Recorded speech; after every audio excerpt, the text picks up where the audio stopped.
Look at these maps of the actual like marine traffic that's going on. You see these clusters here of oil tankers. Boom, right here. Boom, right near Dubai. You have a cluster right over here in Qatar, right? You got another cluster over here. All of these, Bahrain, right? You have all these clusters over here on just next to Al Jabal. And so you have all these different clusters that kind of tell you a story. They tell you that what's happening with this is that the insurers are not feeling too hot about this, and basically all these vessels are sitting because of it. Same thing, again, I mentioned it before. You see the straight line of all these cargo vessels heading through the Red Sea here. And a straight line, it's not like a scattered pattern of ships and vessels. That's usually a sign that they're trying to stay away, and this is basically, risk management and risk mitigation. And that's kind of what they're working on. Strait of Hormuz, and then again, you have the Suez Canal right here, huge.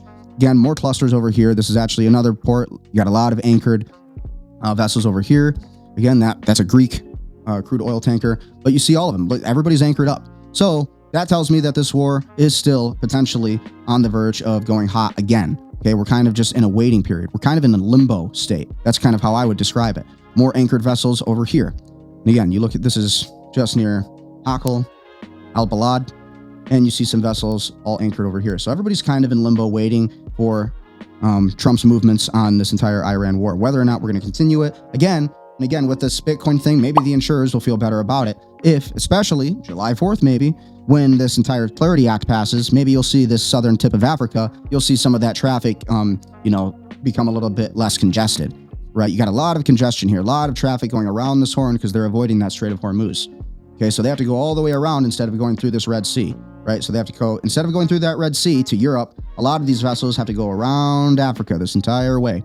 So it's pretty crazy when you look at all of this. I just used Canva and I created my own analysis here. Strait of Hormuz, maritime traffic density, AIS vessel activity, and strategic choke point monitoring, right? So this is like basically the marine traffic that you're seeing. This is at 5:24 Eastern today. And you can kind of see, this is what I was talking about just a few minutes ago. You got these clusters here, elevated tanker concentration, commercial shipping concentration, increases disruption, vulnerability. Okay, so that's a critical global energy transit corridor that we're seeing here. This is where everybody needs to be going through, and they're not, right? So everybody's kind of anchored down. So the assessment is that high density commercial traffic surrounding the Strait of Hormuz increases vulnerability to geopolitical disruption, maritime incidents, and regional escalation dynamics.